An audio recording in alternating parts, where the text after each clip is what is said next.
How's that sound? That sounds great. Thank you. You bet.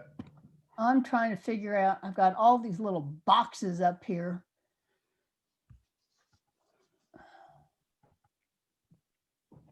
Hi, Steve-O. Hey, how you doing, Meg? No.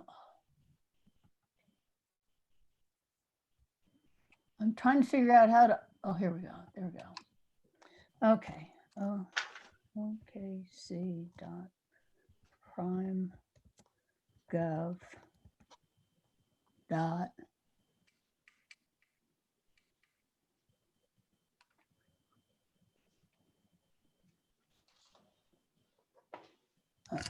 no.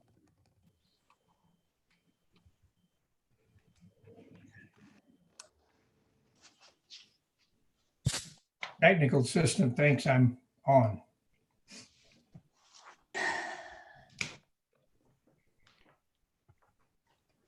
What was that, Commissioner Loftus? My technical assistant thinks I'm on to this. Yes, day. you are logged in now. Really? Yep. So we have Commissioners Chambers, Kovash, Salyer, Seward, Loftus, and Hill. Great. So Commissioner Seward is on too. Let's see. Okay. I have, wait, meetings, here we go. Meetings and committees at the top. Commissioner Seward, do you want to try to do a sound check?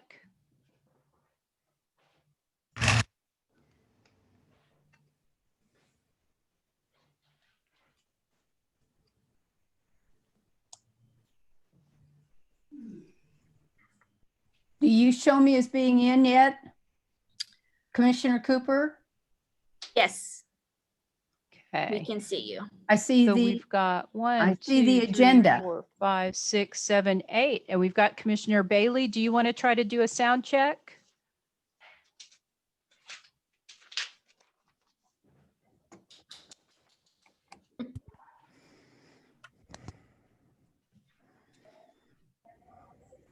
Mr. Robbie. Chair, we have quorum. City, and they play with money. They don't have. wait a second. It took off my Zoom. Here you go. Can You're see back. you. We can see you, Commissioner Cooper. Well, I can't see anything. I What don't if you see hit anybody. escape? Hit No. escape. Robbie, is it all right if we have a beer during the meeting? I hope so. So when I stopped sharing my screen, your Zoom may have minimized down to your start bar. So it's the blue box with the video camera in it. I don't know that I've ever seen rules about beverages. I'm pretty sure council would like us of sound mind, Yeah. But- which is not a guarantee with us anyway. Absolutely. I think it could be improved, right? We can. Let's all just do the best we can. In my case, I'm voting for an improvement. Okay. There's Okay, gotta so be some benefit to being at home with this deal. Is there anyone who is not on PrimeGov right now? Okay. So we have in PrimeGov, we have Chambers, Kovash, Salyer, Seward, Loftus, Hill, Cooper, Bailey, and Hassenbeck. Okay, I think that is all of them. Wow. We might Mis- actually get to vote this time, like real live. Mr. Chair, Very impressive. Yes, Mark. it is 4:04 p.m. You have quorum. Welcome, everyone. We now have a quorum and we'll begin the Oklahoma City Arts Commission, our meeting for October 19th. As you're aware, this meeting is live streamed from remote locations. We want to remind everyone that as you have arrived into our virtual meeting, we have muted your mic. As instructed in the agenda, those who called or emailed us in advance to let us know your name, contact number, and agenda item you wish to speak about will be recognized first. Your text, email, or call will not be received once the meeting has begun. Before the Arts Commissioners vote on each item, I will ask if any members of the public wish to speak. Since you are muted, when I call on you, please unmute yourself. On a phone, you'll use *6 and then state your name and address for the record before you speak. On a desktop or laptop, you'll hover your cursor over the microphone icon to remove the diagonal red line. If we lose our connection for this meeting for more than 15 minutes, we will consider any remaining items at our next regularly scheduled Arts Commission meeting on November 16th at 4 p.m. Our next meeting will be in person and in the City Council chambers. We will now call attendance. So Mark, please conduct the roll call. Thank you, Mr. Chair. Commissioner Chambers, Here. Commissioner Bailey, Here. Commissioner Yosef, Commissioner Booker, Commissioner Cooper, Here. Commissioner Eichmann, Commissioner Hassenbeck, Present. Commissioner Hill, Here. Commissioner Kovash, Here. Commissioner Loftus, Present. Commissioner Salyer, Present. Commissioner Seward, Here. Commissioner Sweeney, Commissioner Williams. Mr. Chair, that completes roll call. You have quorum. Thank you, Mark. Moving on to agenda item 2, approval of the meeting minutes from the September 21st, 2020 meeting. Having time to review the minutes, and if there are no edits, I'll entertain a motion in a second. So moved. Second. I have a motion to approve from Commissioner Loftus and a second from Commissioner Cooper. Okay, commissioners, you should have voting buttons up on your screen now if you'll click those. Repeat that, please.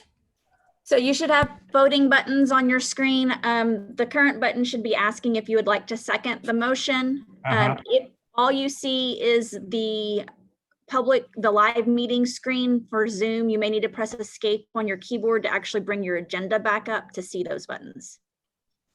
Oh.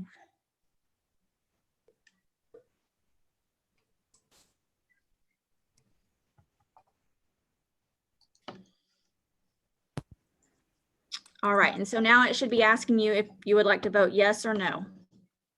Is Yay or that, nay? is that who moved and seconded that motion? No, it's not correct. By voice, it was moved by Commissioner Loftus and seconded by Commissioner Cooper, but by prime meeting and moving according to that, it was moved by Commissioner Kovash and I believe manually entered by for Commissioner Loftus. If you're able to vote, please do so now. I am sorry. I have been trying to click the various tabs up here on the top, and all I'm getting is Francis Linder's screen. I can't seem to get out of that, and I cannot seem to access the one that gives me the right to vote. Okay, have you pressed escape on your keyboard?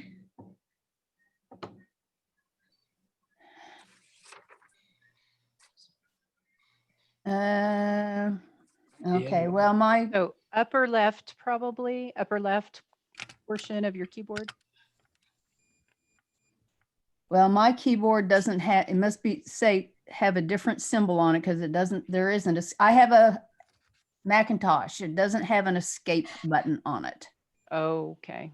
Okay, we So can. I don't know record- what the symbols are here that would be the Terry, it should equivalent. be ESC in the upper left corner No, I don't have that. Mr. on your Chair, keyboard. I'm sorry, all. Yes, Mark. we can take a verbal vote if you choose, and I can record it. I'd rather prevent any further delays because of technology. Mark, will you please conduct the roll call vote? So we don't have to do a roll call vote. Commissioner Cooper can vote verbally and everybody else can still vote electronically. Okay, but we're not Aye. seeing any voting. Is anybody trying to vote? Yeah, everybody has voted, I believe, except for Oh, Commissioner Cooper. Okay, Well, because they're and not Commissioner showing Seward. on the screen. Yeah, you won't see it I until the have it. voting is concluded. I see. Okay, perfect. Maybe, Now, I don't, oh, now, oh, you yeah, recorded my. Mark, I don't think we recorded a vote for Commissioner Seward on that one. Okay. Thank you. Right. Commissioner Seward, how do you vote? Yes. To approve the minutes. Okay. All right, Mr. Chairman, you can proceed. See, I was able to vote last time, but this time I don't have any way to vote. It's weird. So again, you may need to press escape on your keyboard to minimize Zoom so that you can see the voting buttons. But there's not any voting Yeah, buttons up I've and done now that. because we've closed that vote. Moving on to agenda item 3A. This item was deferred from the September 21st, 2020 meeting. Arts Commission case 20-00031, Curatorial Plan for F.O. Womb by Principal Curator Kelsey Carper. Address 25 Northeast 9th Street in Ward 6 for Factory Obscura as follows. 1. Curated rotating mural project. 2. Front porch art space at Mixtape. Robbie, will you please introduce this item? Yes, Commissioner, can you see my screen? I Yes. can. You can. Nice pumpkins. For some reason, though, I can't advance it. So hold on just a minute. I'm That's the seeing the best water pumpkin stage. mural. Pardon me? I'm seeing the water stage. Right. For some reason, I can't advance my screen right now. So Robbie, it's very important when you share screen that you select the option that says screen and not just the one that is the application. Yeah, it's just my computer is frozen up from the PowerPoint is the problem. That's okay. Hold on here. Okay, now let me try this again. Sorry about that.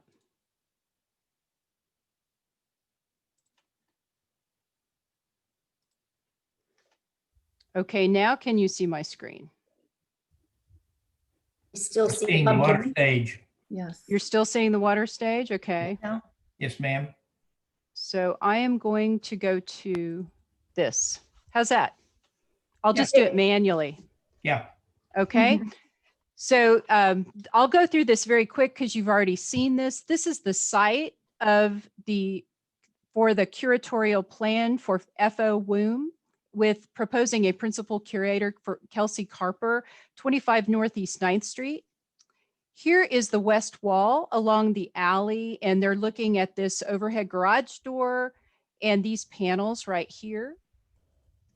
And then they're also looking at this front porch space that they've described in the curatorial plan.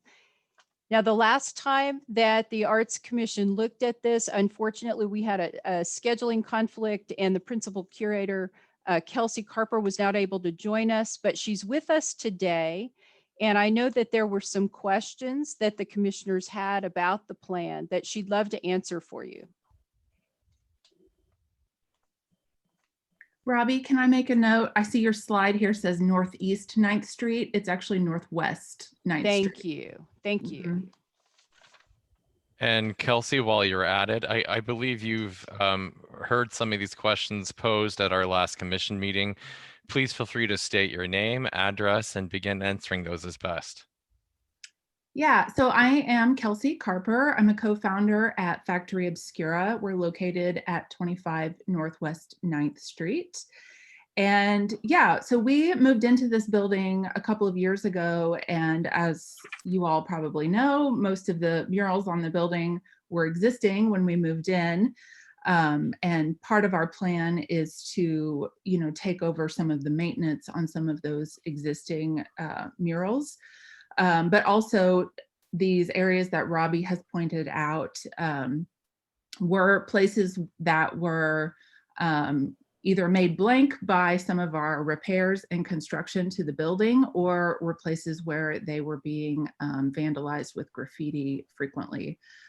So we wanted to take control of those spaces with some rotating artworks on the building and in our front porch.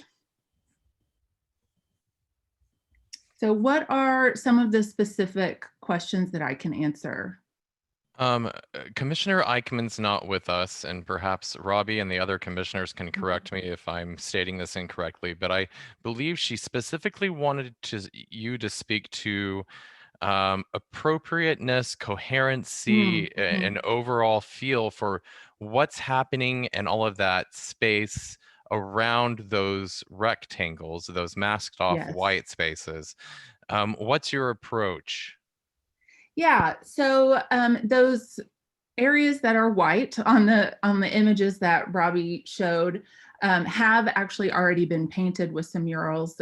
We took a quick action on that earlier this year after we had a sort of a flood of graffiti happening on our buildings. We wanted to take away the blank spaces quickly. But part of our, I think it's a good illustration of kind of how we approach the new work on the building. So those panels were each painted by an artist or a team of artists who worked together on the design. And there were, I think, 10 artists involved in that. And they all, you know, with my assistance, communicated together about what they were going to create. They took the existing murals into consideration. For example, the color palette, of course, it's a really vibrant, colorful palette. They incorporated that into the new murals and made sure that it all went together aesthetically and thematically. There's a common thread amongst all of them. And that is, I think, typical of our approach. We are an artist collective. We always work collaboratively and involve multiple artists. And so we're always having conversations about how we bring together everyone's strengths in a way that is cohesive and makes sense with the overall context where we're working.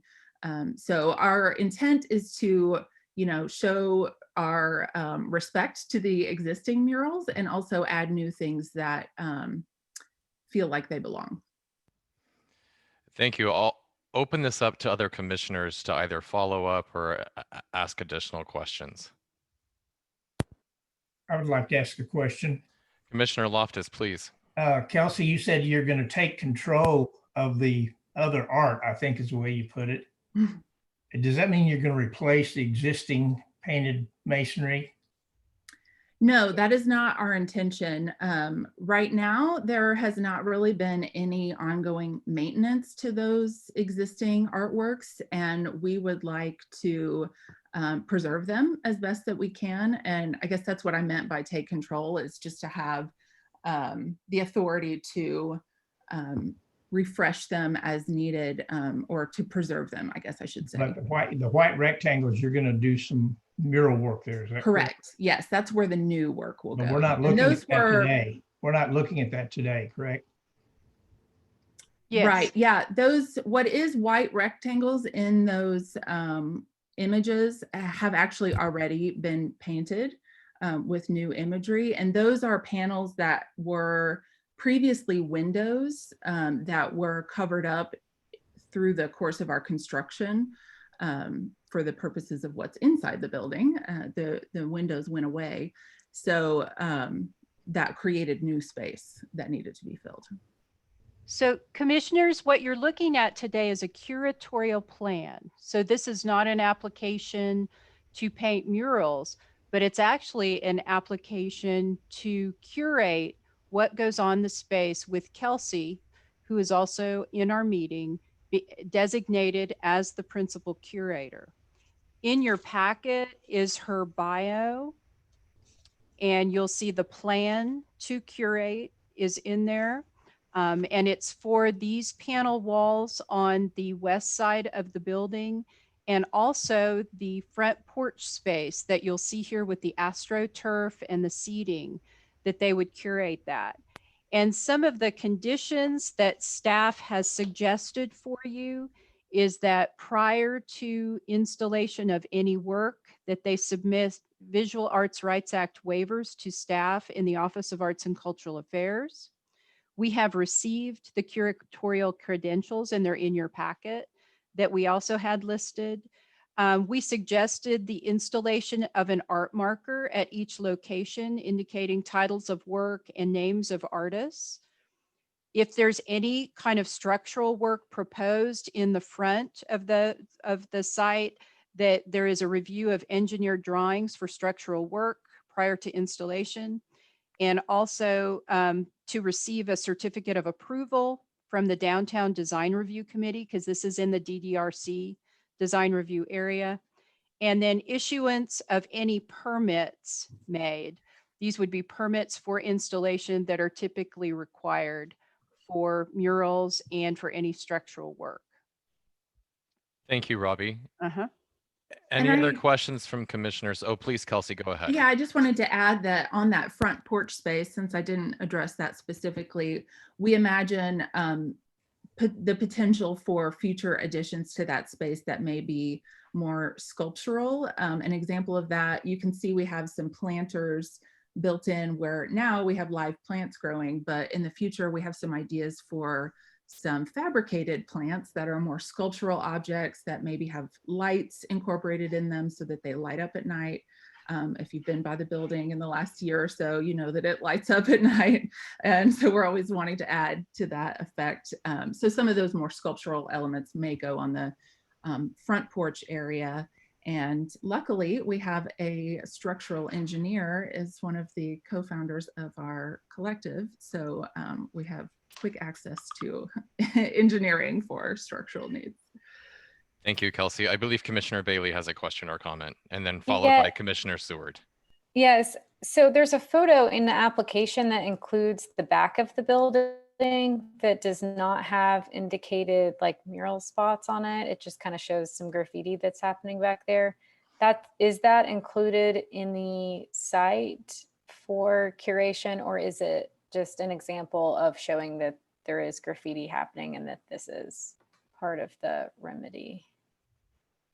So the way the plan reads, it's showing the graffiti that's happening. And I think that's what I took from when Kelsey said, take control. That was one of the things I read in the application, where they wanted to take control of the visual imagery on the space. And as they can, they want to convert that to things that they think would be appropriate. Do we need to expand the curation location to include that? Well, I think that they could with an amendment, a simple amendment at some later time. But right now we're just later. Yeah, we're just looking at those panels on the west facing wall and the front porch. Correct. That was in the application. Okay, I just wasn't sure what that additional photo was indicating. Right. Yeah, I think it was about the graffiti. Thank you for that those clarifying. murals on the back of the building are artworks that have been there for quite some time. They are created by artists that we all really like, and have wanted to preserve those murals, but they have been pretty badly vandalized. So we're not really sure what our approach is going to be on that moving forward. So we'll probably have to come back later when we decide. And here's a list of what we know who some of those artists are, just so that you can see that have been in previous applications. Thank you for clarifying. Commissioner Seward, you raised your hand. Yes, I was just checking with Kelsey that the conditions set forth by the Office of Art and Cultural Affairs is fine with your application. Yes, the one thing that may vary slightly on the art marker requirement, because we are a collective, and there's always a lot of artists involved in what we do, we typically, we don't usually do traditional labels for the work that we do. So I'm trying to come up with a solution that I think will work well. And I actually think that what we're going to do is potentially put out a QR code that people can use to go to a page on our website that talks about the process and the artists involved. and that page can be updated over time as new artists come in and do new works on these panels. That's something we're considering. We haven't installed a marker yet, but we're making a plan for how we can do it in a way that suits the way that Factory Obscura works. Does that fulfill your requirements, Robbie? Yes, I was thinking that would be an excellent solution because that could be updated all the time. Yeah, that's what we're hoping to do, something that Yeah. can be updated regularly. Very good, because I could see that would start getting a little cumbersome after a while. And Right, yeah. And putting like a formal label on this building doesn't feel, it just doesn't fit in perfectly. Very Yeah. good. All right. The other thing that's why I asked the question. Yeah, thank you. That would help cover some of the existing work too, so that the public could see what was already there. And yeah, I'd like to address kind of a little of that history too on that page on our website, the Maya Hayek mural and the robots and all of it. Yeah. And Commissioner Seward, do you have a follow-up question? Well, I just wanted to move for approval with the conditions as stated. I would second. I have a motion to recommend with the conditions as stated from Commissioner Seward and a second from Commissioner Salyer.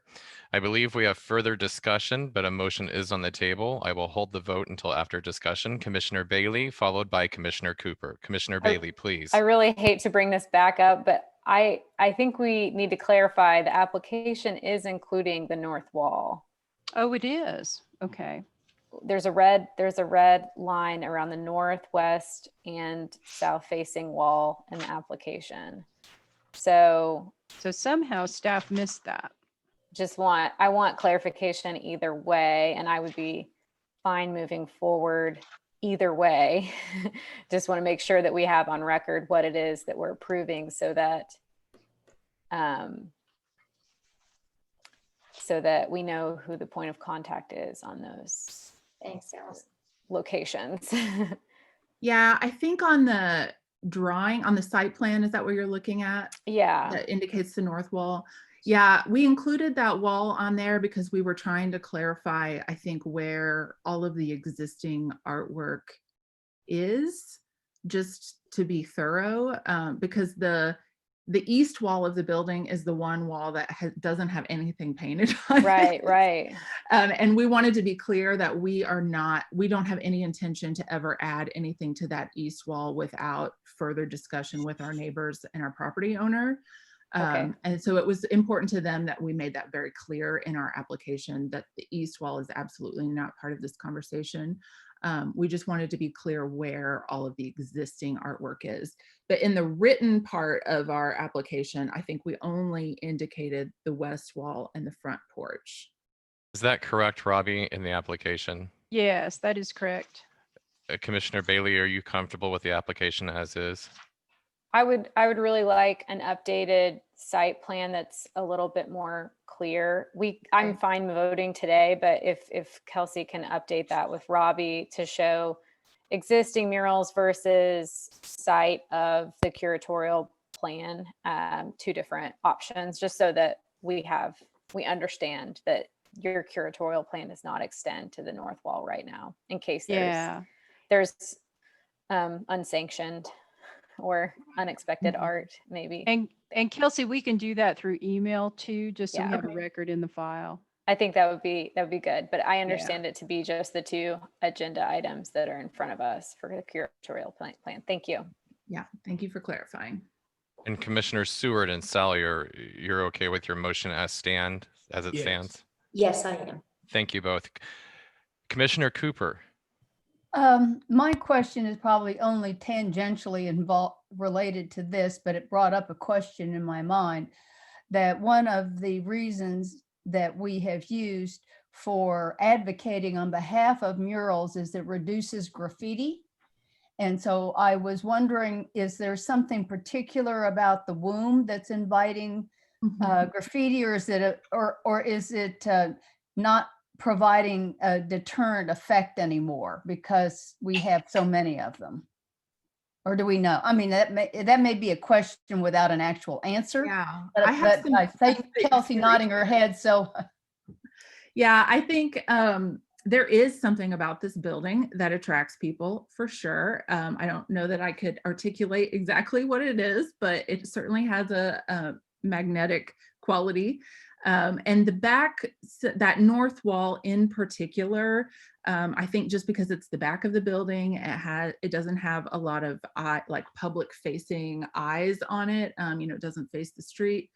And it's not really well lit at night in that back alley. And so that wall in particular tends to attract a lot of just tagging and vandalism. And those murals have also been there for a long time. They've been there, I think, about 8 or 9 years. And so they're beginning to fade and peel a little bit. And so I think that, people don't respect them in the way that the more colorful and well lit and fresh murals prevent that kind of thing.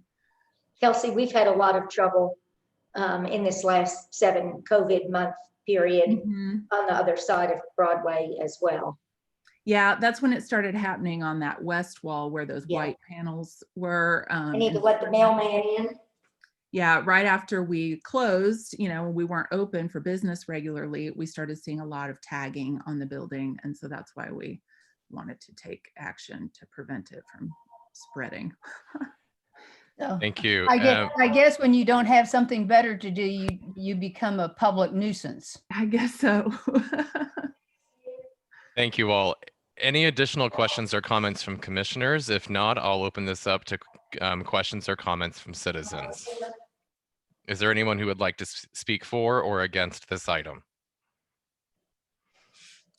Hearing none. Commissioners, please cast your vote. If you're unable to do so, we'll wait a few seconds and then staff will make sure that all have had a chance.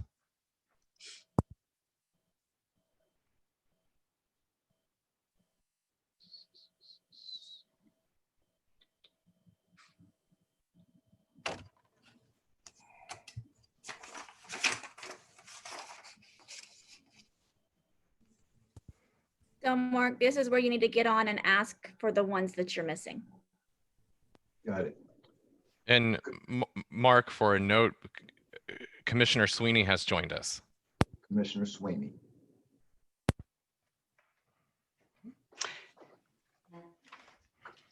Commissioner Seward.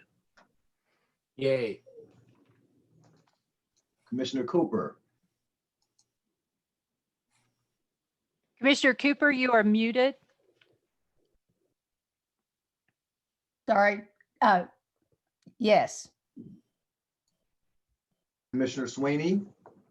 Yes.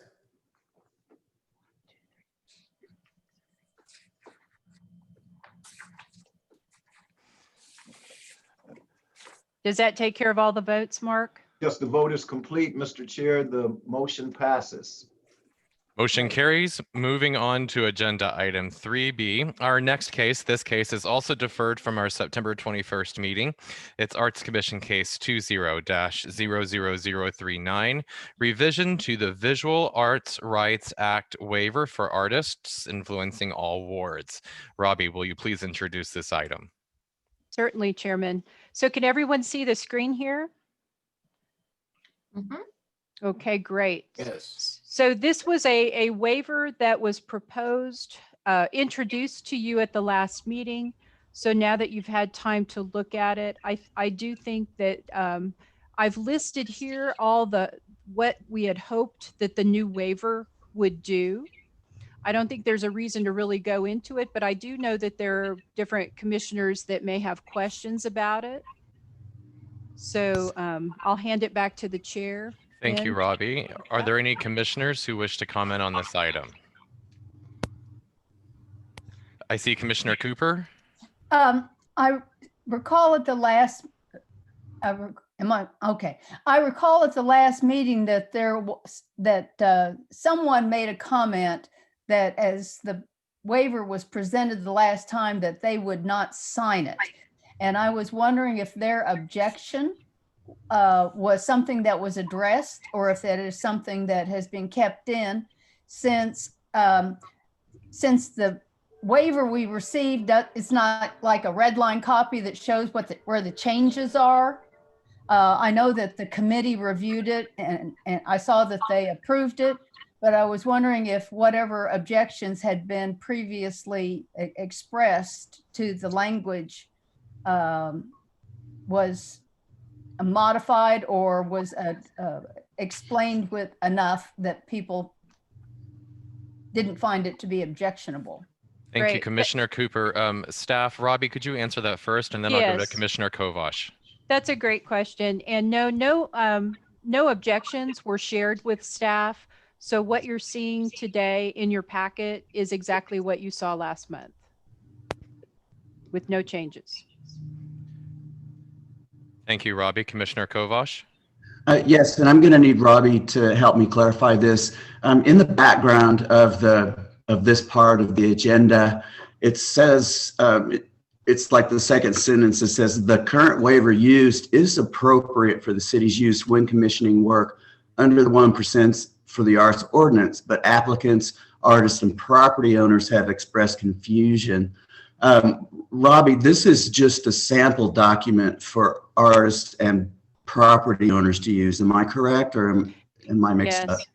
That's exactly correct. There does seem to be some confusion when artists are putting together their applications and they're asking property owners to sign those. And so this was an attempt to make it a little bit more clear, to produce a little more conversation at that time of signing all the documents about what everyone's expectations were. We still plan to continue to use the brief form waiver on City of Oklahoma City projects. Right. So the waiver that we're talking about today is not a required document, correct? No, that's correct. Okay. That, in my opinion, that's where we really got off track in September during the meeting, because we were discussing and treating this document as if it were the one required by the city. And you know, as everybody knows, the Arts Commission is a recommending body and not a permitting body.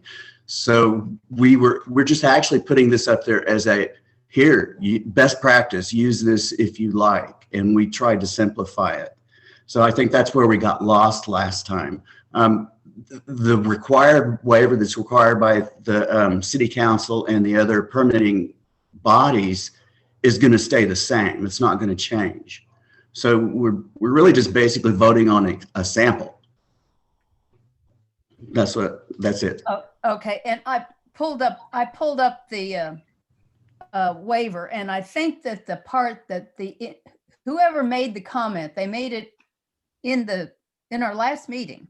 And I don't remember now if it was somebody, I think it was someone outside the commission. It was a member of the public. Artist. Chris Canale. Yeah. Yeah, he says, I further acknowledge that the work may be destroyed in whole or in part for any reason or no reason. And I think they found that objectionable. I guess that's really just an acknowledgement that once you turn it over, then it becomes the property of the owner, and they very well may choose to do that, and they need to be aware of it. Thank you, Commissioner Cooper. To Commissioner Kovash's point, I think another example for comparison would be in situations where we recommend perhaps an easement, which is an agreement with the county way outside of what we would handle or recommend. So in the area of technical assistance and from previous experience, this document, this template is suggesting that this may be an appropriate agreement between private parties, not involving taxpayer funds or city funds. This is in that recommendation area. Mm-hmm. Is that correct, Commissioner Yes. Kovash? Thank you, sir. Yes. I saw another hand, and I believe it was Commissioner Bailey's. Is that correct? Yes, I wanted to follow up with Commissioner Kovash's comments. He and I both served on the Vera Waiver ad hoc meeting that we had.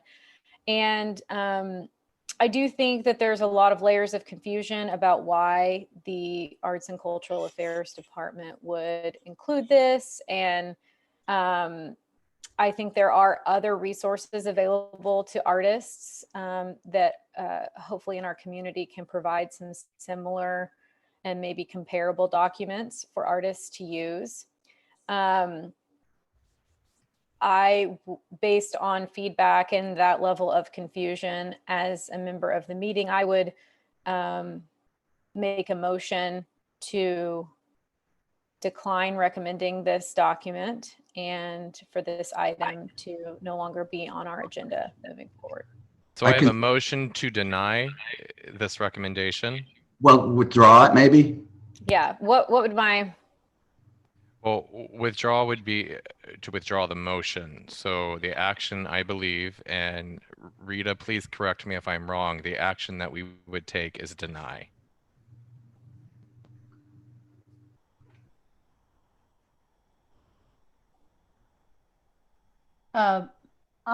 While waiting, Commissioner Cooper, please. Yes, well, if this is something that is offered just as an alternative, now we require these private parties to have a VERA waiver signed. And if we provide them this document, it is that is not this document. That's our requirement that they do that. That's not what it is. There's a different document that we submit to them that is a required document. This is just a sample for them to use as private parties. And because of that confusion, that's part of the reason that I'm suggesting that we deny this recommendation and not provide a sample document to artists and private parties, only providing the VERA waiver that the city requires, so that in the future, if there is graffiti or some kind of unremedied item in development services or damage, somebody, there's lots of options for damage. But if we have to make a repair to a structure for public safety, then we would have the option to do that. And that is the only VERA waiver that an artist on private property is required to sign. And so we are not making a change to that. And that's why I would like to recommend that we deny this recommendation and encourage other organizations to provide advice to artists and private property owners for their own legal documents. While we might control the permitting of these private public, I mean, these these private partnerships, I'm with Commissioner Bailey. I have a problem with us promoting a document that's not for us, it's for the private sector. I don't know if that's what the Arts Commission should be doing, to provide these legal documents between private parties. Thank you, Commissioner Cooper. And Commissioner Loftus, before I go to you, I have a motion on the table to deny. Is there a second? Second. I have a second from Commissioner Kovash. Now, any further discussion? Commissioner Loftus, you first, please. I think this would be a nice time for Robbie to weigh in and explain to us what's going on here. I'd be happy to, Commissioner Loftus. So I think what we find is that the Arts Commission often, and the Office of Arts and Cultural Affairs, because we do direct technical assistance, when we see things out in the private sector that we think are highly confusing, we sometimes maybe try too hard to fix them for people. And sometimes that, as we heard at our last commission meeting, it might be seen to some as being driving outside of our lane. And so I think what we're discussing here is, let's stay in our lane. Let's do what the ordinance says we should do. And if someone thinks some action needs to be taken for the private sector and for artists, that perhaps that should be one of the private nonprofit organizations who does service to artists, and not the city in this particular case, that we need to stay in our lane of permitting, review, comment, those kinds of things. And for clarification, any 1% funds or any other realized funding from the city, taxpayer funded or otherwise, would still have the full Vera waiver as required. This is for Correct. parties or agreements outside of taxpayer-funded projects. Yes. Any further discussion, questions for staff? I have one. Please, and I believe that's Anthony Morton. Anton, please go ahead. 1611 Northwest 16th Street, Oklahoma City, Oklahoma. I just want to say I do see benefit in this sample document, and I will point to the pool catalog. The pool catalog opens up with a great wealth of information about commissioning.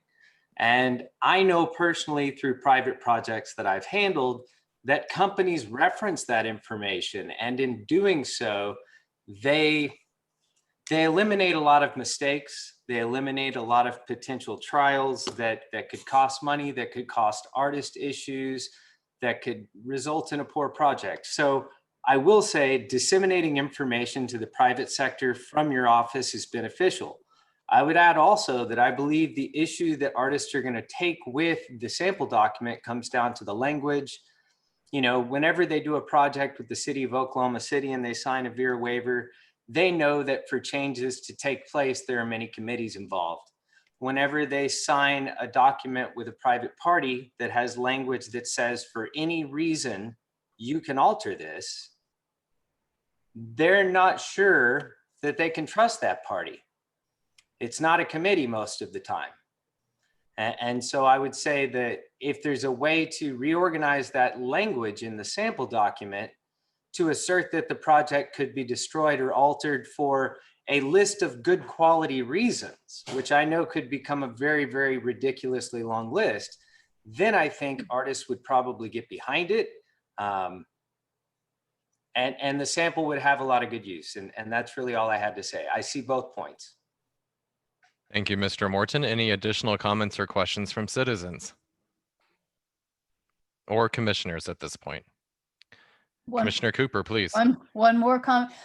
You know, this might be a good area for maybe an outside consultation with a group such as OVAC to get some artist input and for them to develop a sample Vera waiver for public commissions, but not necessarily promulgated by the city itself, because we're promulgating on behalf of the city. Thank you, Commissioner Cooper. Any additional comments? Hearing none, please cast your votes. After doing so, any outstanding votes will be recorded by staff. And just to clarify, since the motion is to deny, people will vote yes to deny. That's correct. Correct. Okay. That's correct.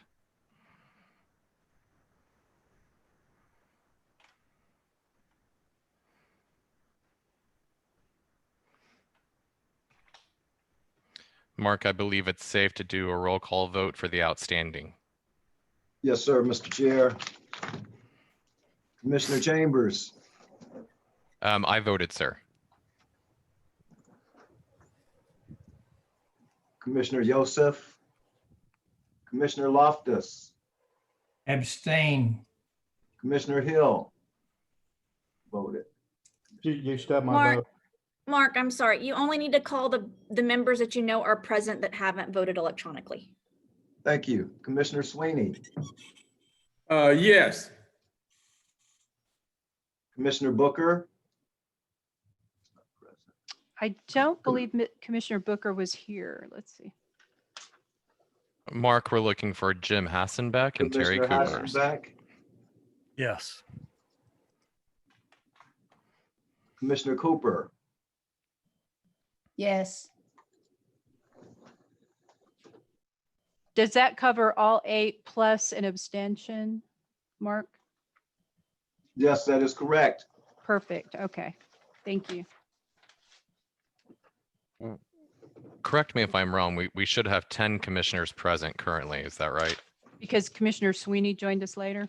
Yes. Thank you. 1 abstention. So that covers 9 votes then and 1 abstention.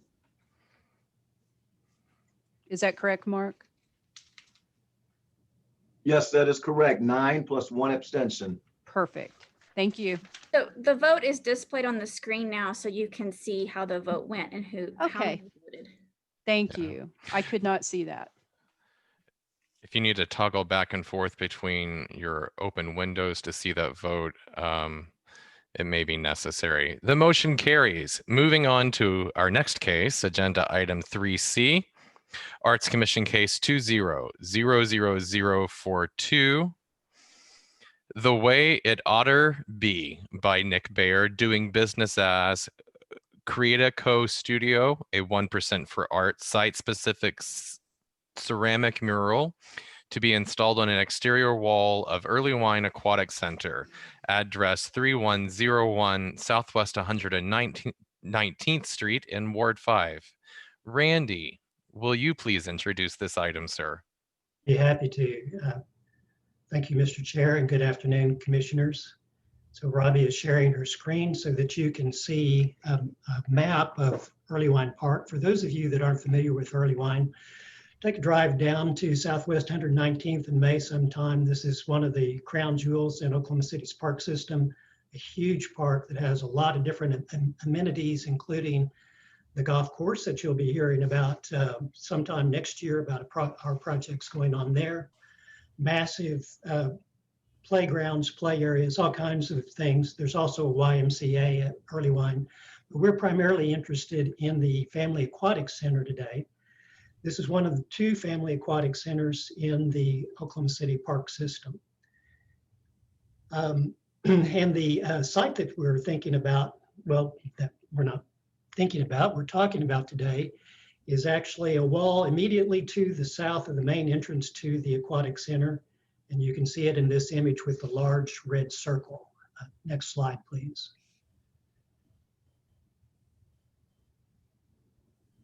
So to give you a little background on this, we announced the RFQ to the pre-qualified pool on June 25th. It had a deadline of July the 9th, and then our first selection meeting was on the 29th of July. 3 finalists were chosen. They attended the mandatory site tour, and that's the scene that you see in this on the screen right now. September 14th had a final selection. Today's the 19th, and you're hearing about it at commission. If you make the recommendation, it'll go to council on the 10th of November. We estimate that the project will be complete probably right around the 1st of March of next year. The art award for this project is $12,150. Next slide, please. So this is a visual representation of the award-winning, or the work that won the art award, in this case by Nick Baer, The Way It Oughter Be. And you can read his statement there about what he was hoping to achieve by this design, but also he mentioned that what is said in red there, I want this work to shed light on the Oklahoma River otter and its journey back into Oklahoma. So this was fascinating bit of information that Nick brought up in his presentation, was that the river otter had been hunted to extinction in Oklahoma, was ubiquitous over almost the entire state. It has now been reestablished in 19 eastern counties, so it is once again back in its native territory. And Nick wanted to highlight that in this work, as well as just a really fun and engaging piece of work. And I'll say that Chris Lucas, Parks Department, was on the selection committee. He's in charge of this facility, and he was utterly thrilled with this particular piece of work. If you have any questions, I'll be happy to answer what I can. Thank you, Randy. I believe the artist Nick is on the meeting call as well. Nick, is there anything you would like to add to the presentation? I think Randy covered it pretty well.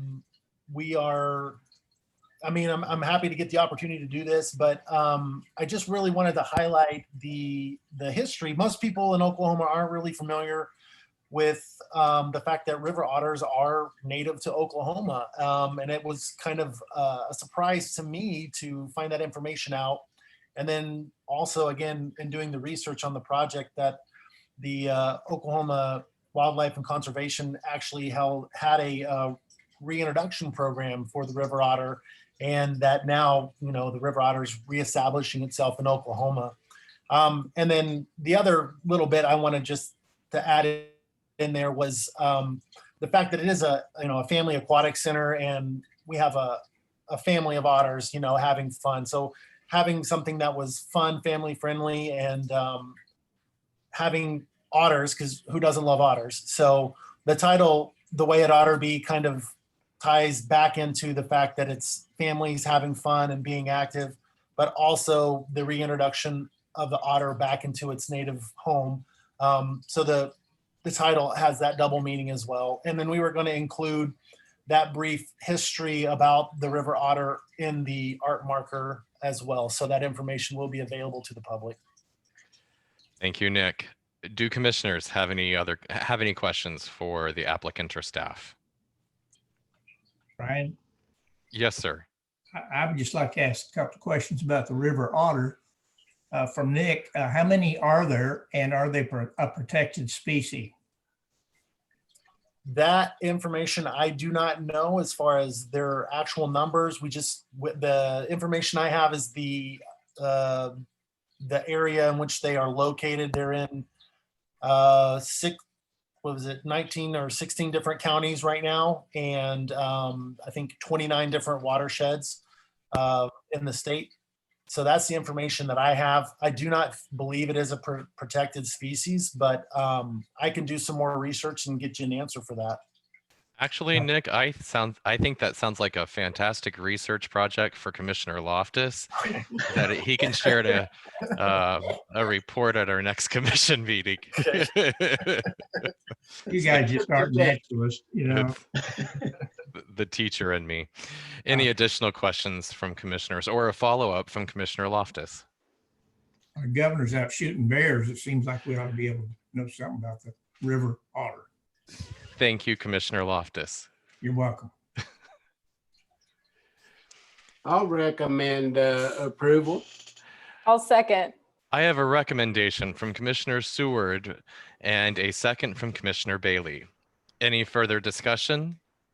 Just want to comment that this is absolutely adorable. But I also, from a technical perspective on what commissioners should be looking at, this seems like a perfect material to be used in this setting. And I think that it will hold up for lots of Instagram photos of kids just out of the pool leaning against it, and all of these scenarios that I can picture people wanting to capture this piece. So ditto, Commissioner Bailey. It just makes me giggle every time I see it. It just makes me smile. And that title is so fortunate, Nick. Great job. Excellent. Very creative, very creative. Love it. For clarification, Mark, on Prime Gov, the motion was moved by, yes, Commissioner Seward and seconded by Commissioner Bailey. Hearing no further discussion, all please record your vote as available. The outstanding votes of commissioners in attendance, Mark will call your name soon.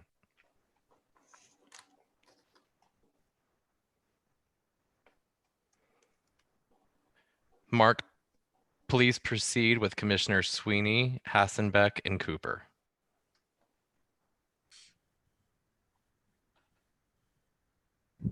Commissioner Hassenbeck, Yes. Commissioner Cooper, I agree. It's the way it ought to be.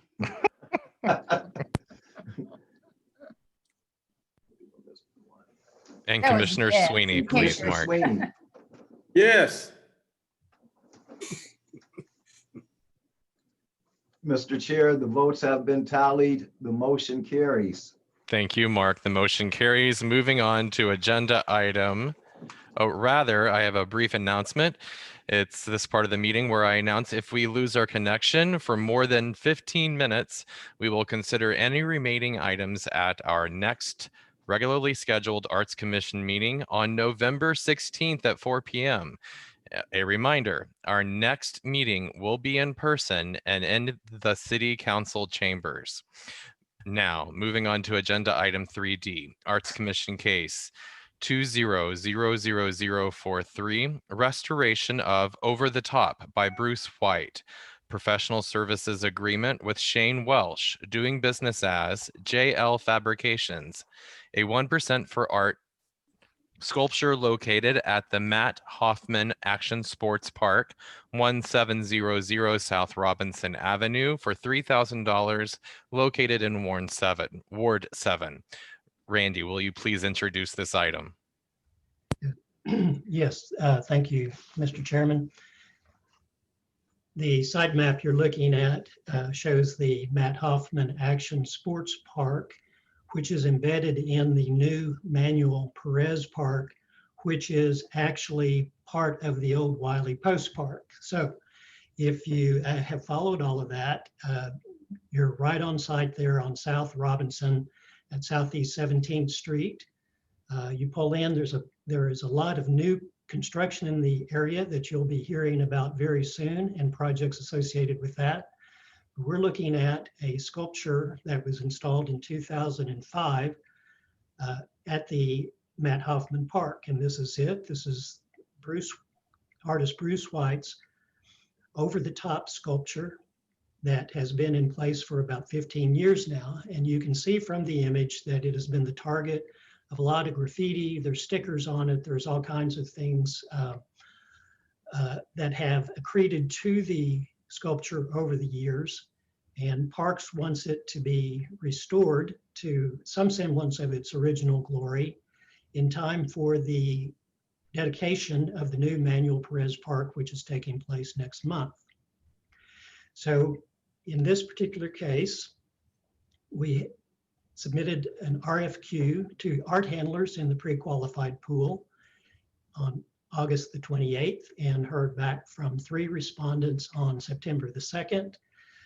On the 16th, in lieu of having a mandatory site tour, we provided them with extra information. It was basically a Q&A of about 20 different questions that had been posed.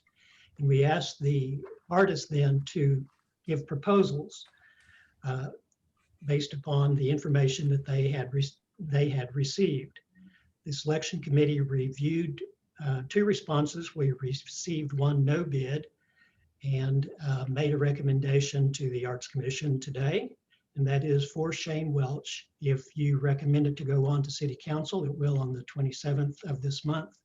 And we estimate that the entire work will be done on before Veterans Day of this year. So I want to talk to you just a little bit about the approach that is going to be taken by Shane on this particular project.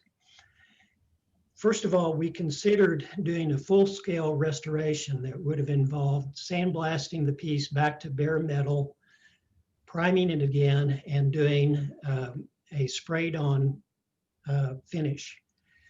The fact of the matter is that this piece is going to be tagged, we're reasonably certain, within a relatively short period of time after the piece is painted again. And so it didn't make sense to spend $10,000 to $15,000 on a full-scale restoration at this time. The approach that Shane recommended was that it be sanded down, it be painted again with the type of paint that was used originally, and painted in such a way that it'll be easy for the Parks Department or General Services or both, whoever is tasked with keeping the particular sculpture looking good, the ability to go out and brush or roll over whatever the graffiti is, or easily remove anything that has been attached to it and do a quick repair. So this will be low-cost repairs going into the future until such time changes that people do not tag sculptures anymore, and it can be fully restored at that time. Are there any questions about the project?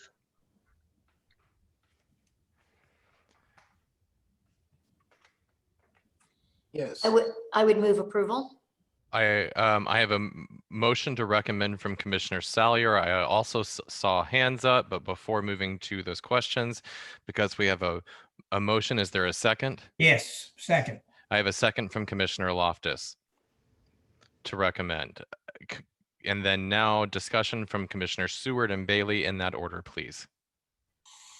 Yes, my question, Randy, is this was painted 15 years ago. How will the paint colors match? The artists were instructed to go out to the site and to use some kind of solvent that would remove the chalky exterior so that the original color, something close to the original color, would be revealed. We did contact with Robbie, and I had contact with Mr. White. He's retired. He sold his studio. He doesn't have any records about what the original color was. And he was okay with it being matched as close as possible as we could come up with. Follow-up question, Commissioner Seward. Basically then feathered into the existing color. So the entire piece will be recoated. So Shane's approach is that he will sand the entire sculpture to give it a little more texture, and then he will paint the entire sculpture. Okay, very good. So it will be one color. That seems like a very reasonable price for that piece. Mm-hmm. The selection committee agreed with that. Commissioner Bailey. I think Randy answered my question about the artist, Bruce White, and whether we had contacted him. So thank you. Thank you. Any additional or further questions or comments from commissioners or citizens? Hearing none, please cast your vote. And for those remaining, staff will record your vote. Mark, please proceed with the 3 additional roll call votes. Thank you, Mr. Chair. Commissioner Bailey. What? Is Bailey already recorded, Mark? She is Just now. did. Yeah, okay. Commissioner Sweeney. Got it. Yes. Commissioner Hassenbeck. Yes. Commissioner Cooper. Yes.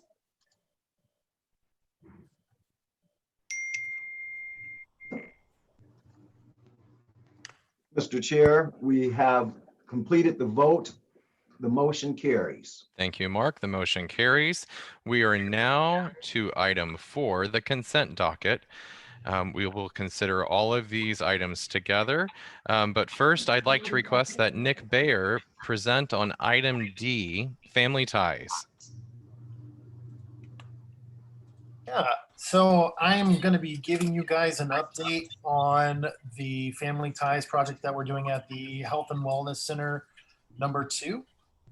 And so from what we had discussed last time, in my proposal, it was that the membership were going to get to choose and select the different things that would end up being in the tree itself.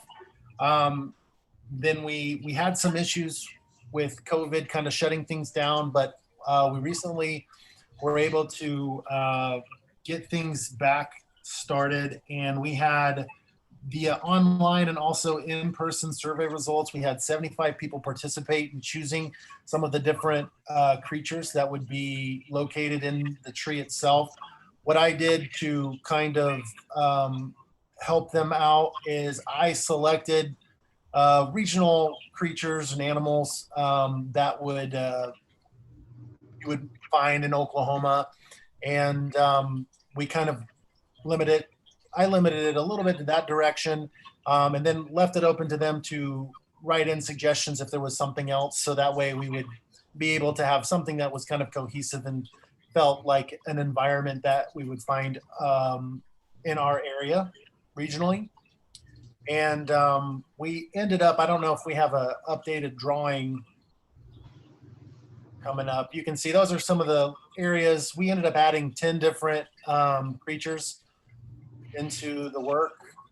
And here you can see the different creatures that we're adding.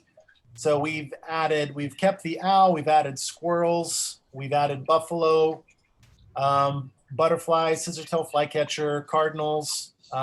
We've got the bluebird, hummingbirds, You can see we've added a bird nest and a birdhouse as well. And so once we had this kind of figured out as far as what we were going to do with the design, we actually started doing in-person basically workshops to work with the membership to actually start the production of the piece itself. We broke it down. We were allowed to work with 6 people at a time. So we have basically a schedule. We're doing it 4 days a week. We have 2 sessions per day. We have a morning and an afternoon, so that if we have more than 6 people per day, we can work up to 12 per day. Some people will actually stay for both sessions, so 2-hour sessions. And things have been going really good. We had, we're doing epoxy resin tiles for the foliage in the tree. So we have membership donations that they provided those fabrics. And then just with like what I wanted with the idea of family ties and people being able to contribute something that meant something to them or something to their culture, people are bringing in like some fabric from their mother's wedding dress, or we're using ties from someone's dad who's no longer with them. So we're getting some of those results that I was hoping with the type of fabrics that people are bringing in. And I think people are very excited for the project itself. They understand that we're in it for the long haul. We've got projected to do maybe 6 months of work total on site, I think. So we're 2 weeks into it right now, but you can see as in the photo, we have our stations. We're being socially distant and everybody's masked up. And so far things are going really well as far as production. And so we're working with fabric right now. We anticipate moving into doing some working with clay within the next week or 2. So then we'll start working, and the studio will transition into instead of being a fabric studio, we'll actually move into a clay studio. So we're working. I'm also helping them kind of figure out their kill, and they've had some issues. We're going to have to do some repairs to that. So, but we're getting everything set up so that we can actually go into full production and actually be a full clay studio for them. So, but yeah, things are going well with as far as participants right now. It's kind of hit and miss. Some days will be really good and some days will be slower. And we're kind of collecting all that data right now. We're going to readjust the schedule to kind of make sure that we're getting as many people as we can on the days that, they want to be there. So, so all that's going really well. We're just going to adjust things and kind of tweak things as we go, just so that we have more flexible. It's really good. They're very workable people. They're very flexible. The members that are showing up are very dedicated to the project. And we also have a lot of members coming in that they can see what we're doing and they're interested in what we're doing. And then we have a sign up so people can sign up, so we kind of can track where people are and what they're doing. So, but it's going really well. I don't know if you guys are looking for any other information from me as far as the update. Thank you for that project update, Nick. Are there any commissioners who wish to speak to that agenda item D or questions for Nick, the artist? Hearing or seeing no hands raised, because this is a consent docket, anyone may request individual consideration of any of these items. Are there any requests from members of the commission? Commissioner Cooper, I see your hand. Please unmute. There you go. I know that the director of that wellness center was particularly interested and asked that it be a joint project between the clients of the center and the artist. And I see that that's going on. I guess I'd ask Nick whether or not he thinks that is accomplishing what the director was hoping for. Yeah, I think so, because part of what they're wanting to do is to get more people involved in their own arts program. So they actually have brought in an arts coordinator who I'm working with directly as far as creating the schedule. And the idea is that they hope to parlay with what we're doing and to maintain the momentum so that they can continue to do art classes and kind of build that the arts, visual arts area at their center. So I think it's working exactly how they wanted it to work for them, and getting people involved and having them come in and get involved, be involved. There's multiple ways. What we tried to do is if someone wasn't really interested in actually physically participating, then they can participate via the donation of fabric or either coming in and, you know, in the selection of the creatures. So they're just really wanting to get people involved. And I think that's happening. We're seeing some results. Thank you. Yes. Are there any members of the public who wish to speak about any of the items on the consent docket? And I will scroll through windows. Anyone wish to speak to agenda items? Again, that's agenda item A, B, C, or D. Seeing and hearing none, I'll entertain a motion for consent. So move. I have a motion for consent from Commissioner Loftus and a second. Second from Salyer. A second from Commissioner Salyer. All commissioners able to, please cast your votes. Mark, please proceed with the 3 verbal votes. Thank you, Mr. Chair. Commissioner Sweeney. Yes. Commissioner Hassenbeck. Yes. Commissioner Cooper. Yes. Mr. Chair, all have voted. The motion carries. Thank you, Mark. Thank you, Mark. The motion carries. We are now on agenda item 5, discussion action on reports from committees. 5A, Commission Advocate Crystal Yosef's report. Commissioner Yosef is not with us today. Robbie, would you please give this report? So this year, Commissioner Yosef would have reported to you that the Mayor's Proclamation for Arts and Humanities Month is scheduled on Tuesday, October 27th. And this is to declare October 2020 as Arts and Humanities Month. The mayor will read that proclamation at the first part of the meeting next week. And our chair, Brian Chambers, will say a few words about the importance of the arts, and Executive Director of the Oklahoma Humanities Foundation, Caroline Lowry, will also speak about the importance of the humanities. Because this is such an unusual meeting and this will be virtual and none of you will be able to attend, there won't be a reason to get anyone another Zoom link except for the 2 speakers. But we would encourage you, if you have the time and want to, that you can watch the meeting live on YouTube, because it will be at the front end of that agenda. Thank you, Robbie.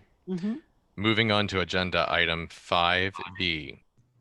Integrated 1% for Arts Projects, a committee formed of Commissioners Hassenbeck and Loftus. Either of those gentlemen, would you like to report on anything to the commission? I will defer to Mr. Loftus. Commissioner Loftus? I attended the meeting, but I think Robbie would do a better job of giving a synopsis of the. Well, thank you. Thank you, commissioners. Robbie, please. Yeah, it was a great first meeting. And originally we had scheduled 3 meetings, but I really think the committee's work will be done in 2. Some of the points that they highlighted right away is that the 1% for art process might need to begin earlier. And that there will be certain circumstances where we will need to draw from contingency funds, just because of the nature of multiple parties working on a project and the nature of the art being the last project. Commissioner Hassenbeck also asked staff to conduct a review of the existing ordinance, and we will bring that back to the committee for further review and comment at the next meeting. And then once their recommendations are complete, we'll bring that to the Arts Commission. Thank you, Robbie. Any questions about that report? Next is agenda item 6, staff report. Robbie, please, again. So I did want to remind you again that our next meeting on November 16th will be in the council chambers.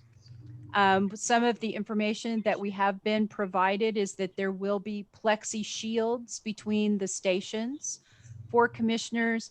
There will be extra masks and there will be hand sanitizer. There are also machines being purchased to purify the air. So I want all of you to know that you will enter in that south door to City Hall. There will be only one entrance.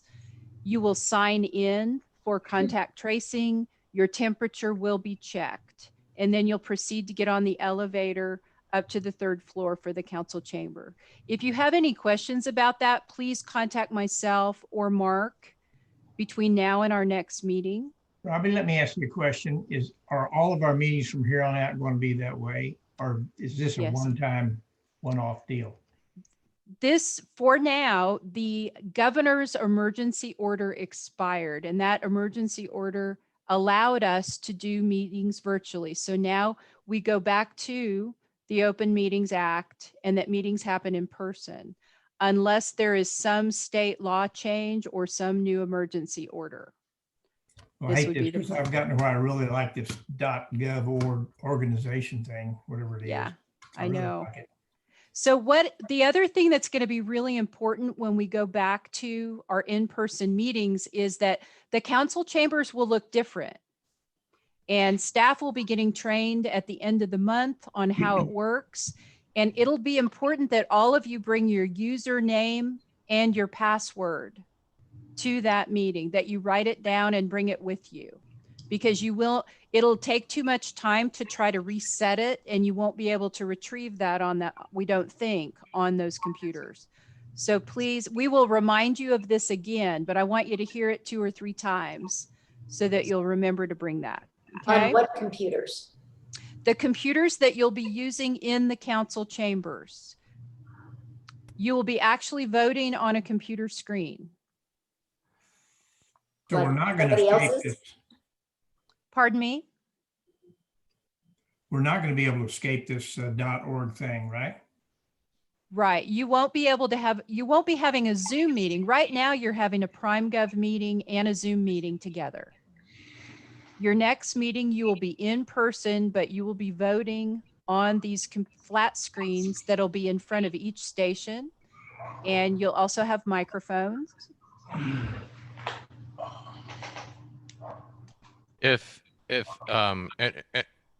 Rather, Robbie, just to you said, if you're like me, your passwords, your usernames are auto-filled. They're saved on my laptop, for example.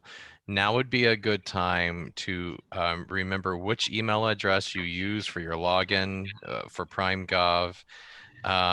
And what I will have to do is reset my password on my computer so I can log in when I'm in council chambers. Right. If I understand correctly, you won't be able to reset your password on site. So make sure you know your username and password.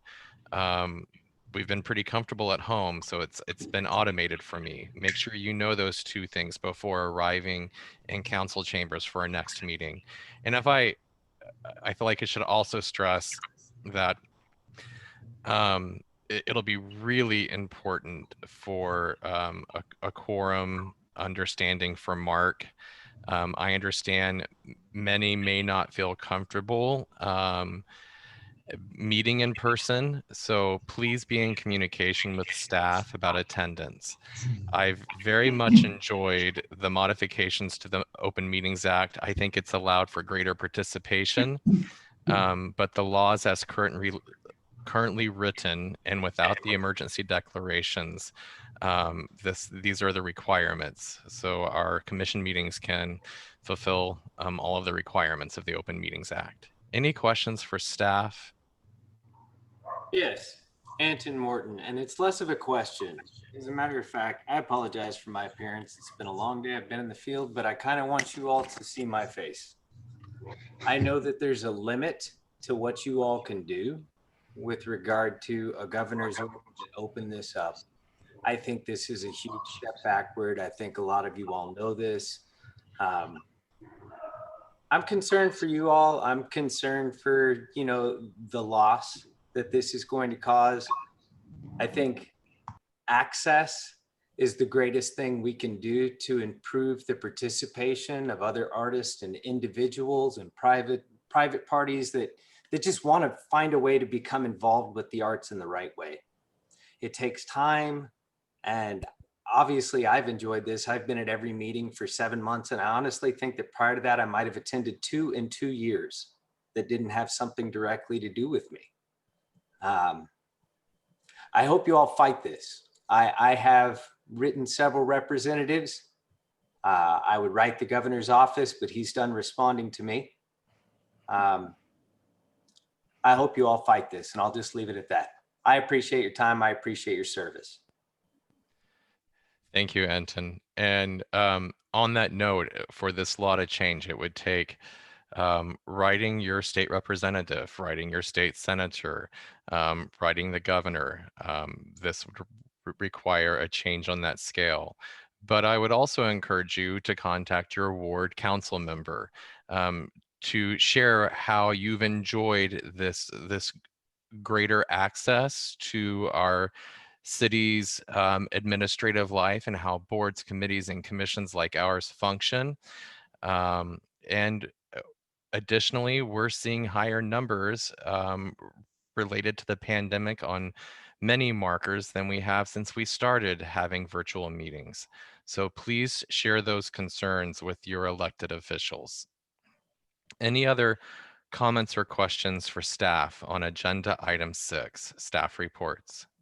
So I actually did have a couple of other updates. Before that, Chairman? Robbie, Okay. Randy has patiently raised his hand Yeah. a couple of times, and I'd like to recognize him, and then I'd please be happy continue. I'd be happy to defer to Robbie. I have a comment right at the end. Sure, Robbie, please. On something else? Okay.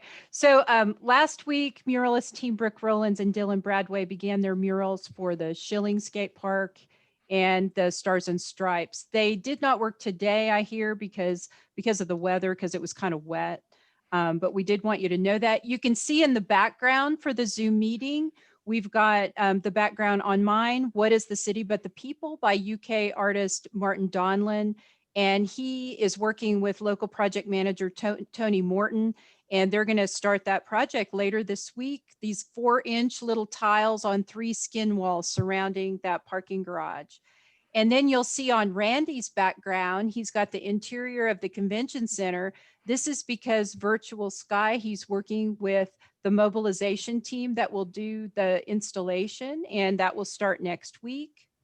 And then over the next few weeks, we'll begin Path Poems on 8 parks. Also, Randy mentioned that City Council next week will consider the contract with Shane Welch for the Over the Top.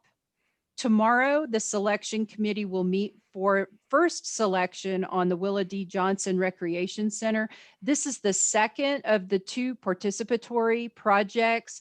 The only difference with the first one that Nick just gave you an update on and this other one is that this will be students at Douglas High School.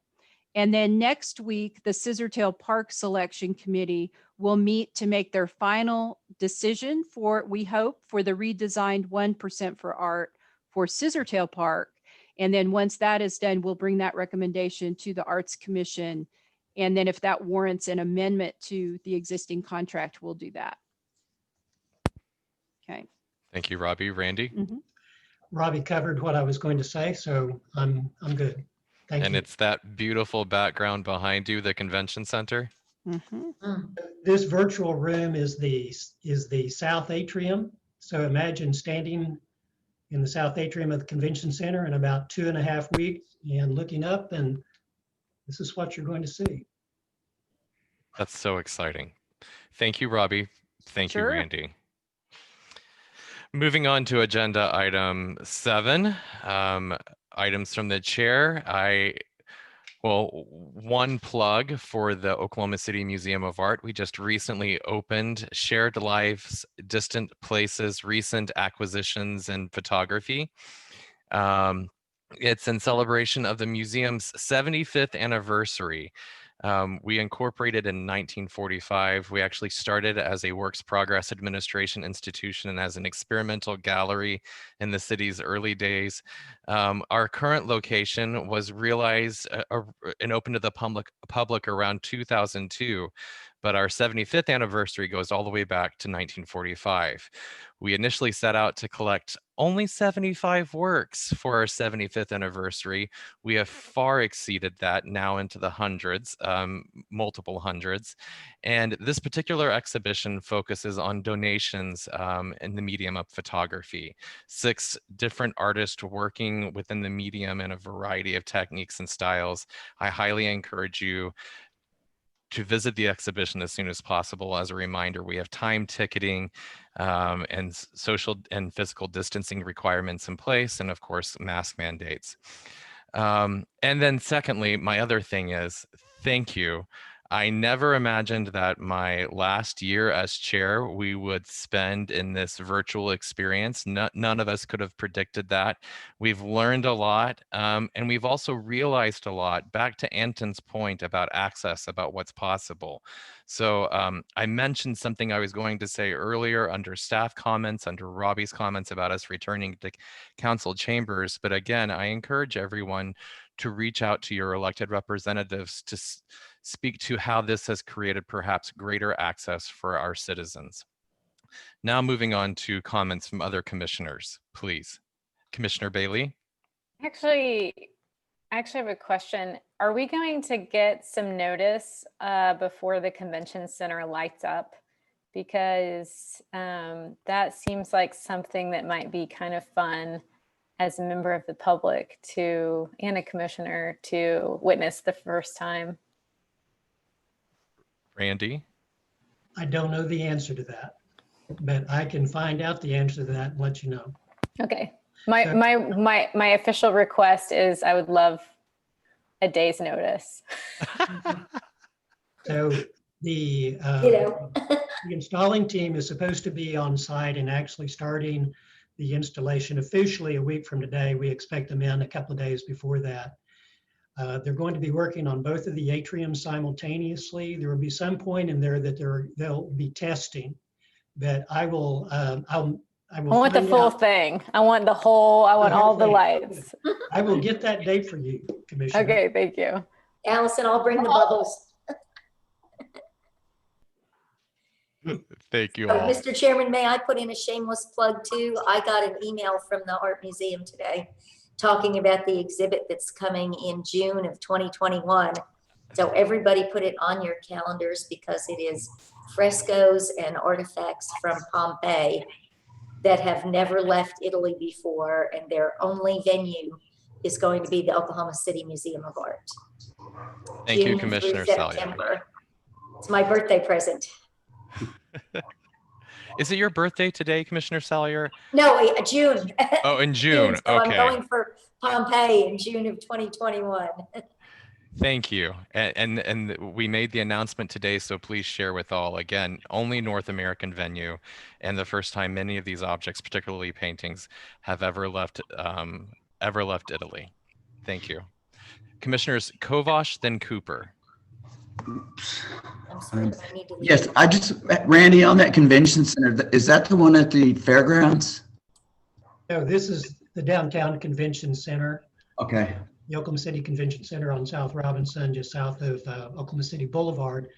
Since you did ask about that, though, the piece Virga by Cliff Garton Studio is scheduled to be installed right around December 15th of this year at the Bennett Event Center on the fairgrounds. So 2 major pieces going in before the end of the year, and I'm knocking wood as I'm saying this. Hopefully everything will go well.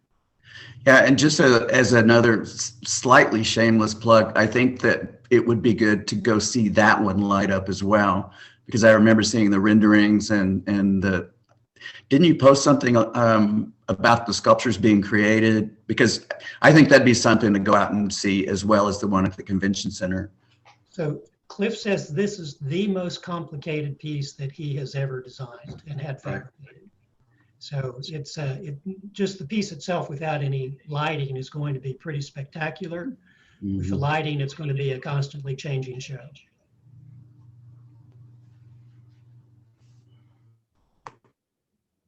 Thank you. Thank you, Commissioner Kovash. Commissioner Cooper. Well, this past weekend, I attended 2 in-person events. One was the rehearsal for the Oklahoma City Philharmonic. They're on Saturday morning. And they had it very well spaced out. And I'm bringing this up so that, you know, for people who are subscribers, there you can go. I mean, it was, I felt very, very safe.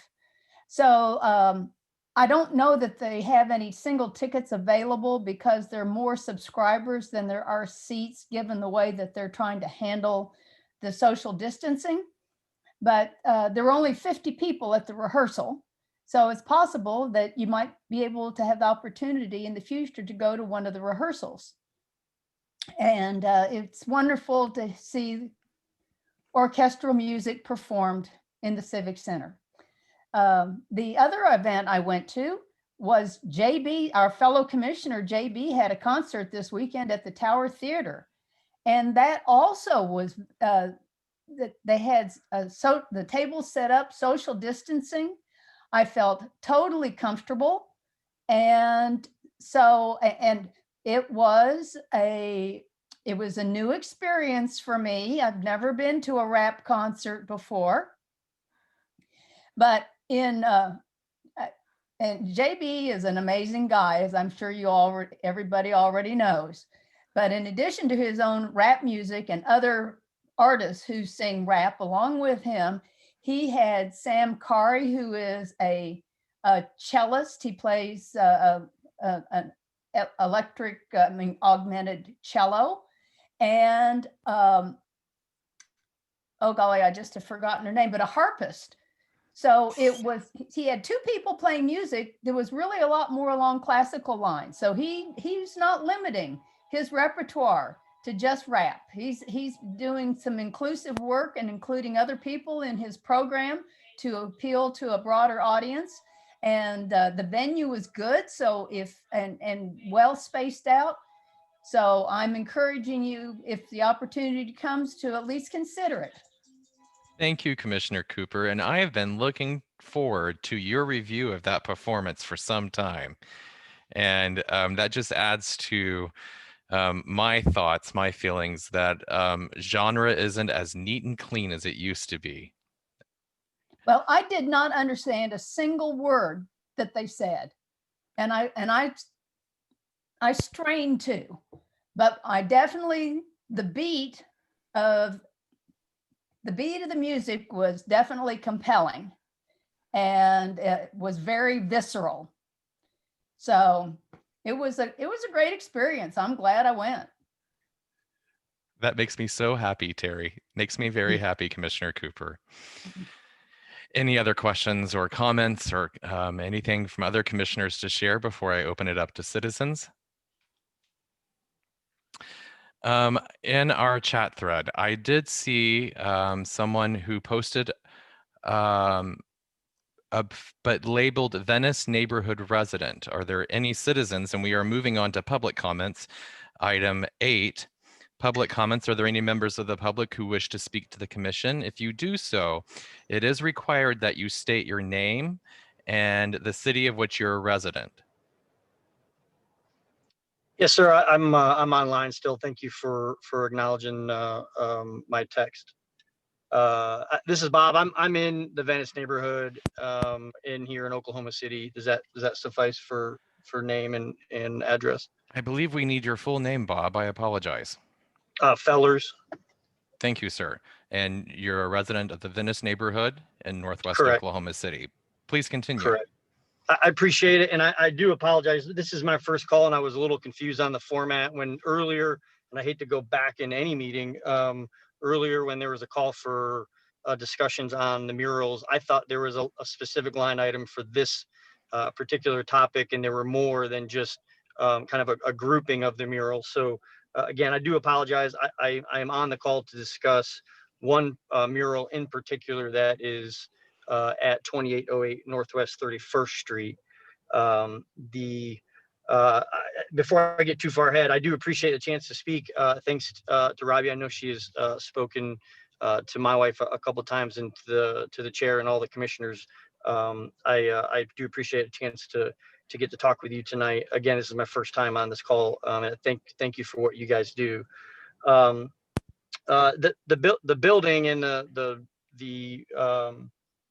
business in question that has the mural has been associated with in and I guess next to our neighborhood for a number of years. I want to say back to 2013, but I can't. 2015, sorry, but I can't elaborate on that. I'm not positive. I've been in the neighborhood since 2013, so I've seen quite a bit of changes that have evolved within the neighborhood. As far as this mural and the business that has the mural, it is a wellness center, and I think most, if not everybody, would agree that it's a shame that we even have to have those kind of centers today. But it happens, and people do need help, and I acknowledge that, and I applaud them for the work that they do there. But that business, essentially less than 1,000 feet away from the neighborhood, has caused some concerns over the years.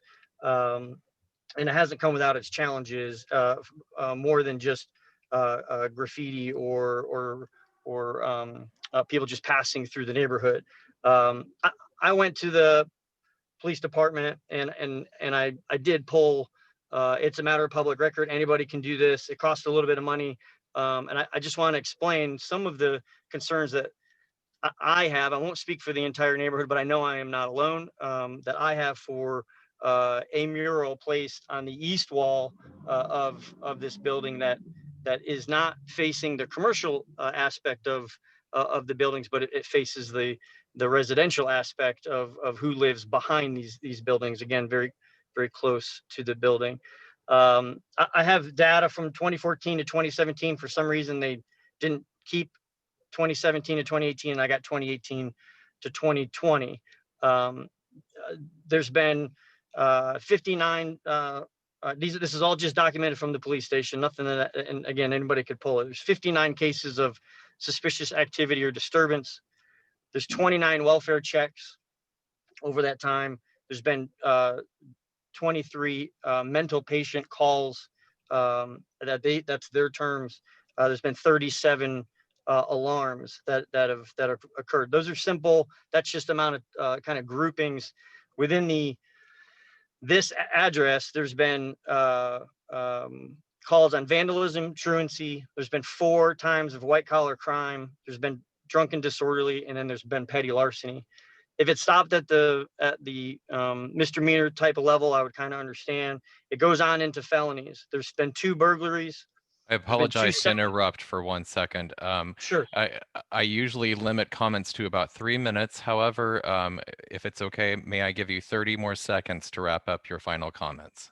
You bet. I appreciate the chance. So there's been 2 sex offenses. There's been 2 rapes and 3 cases of domestic abuse. The last thing that I think most in the neighborhood want is another draw into this area, and have people after hours. We've already noticed lewd pictures being taken, and we've noticed an uptick in graffiti. I would like to be on the record for opposing this mural that I don't believe was ever passed at this forum. I might be mistaken, but I would like to. I don't know if I'm allowed to make a motion, but I don't. Speaking for the neighborhood, we are against anything that would cause more people to traverse and to be in the neighborhood after hours. Thank you for your comments. As a point of business, we considered this item under agenda item 4, and we moved we moved consent of all of these items. I recommend that you speak to staff or your council member for any further discussion, but the business of the Arts Commission has concluded on this item. Again, thank you for your comments and sharing your input. Are there any other members of the public who wish to make a comment or a question for the commission?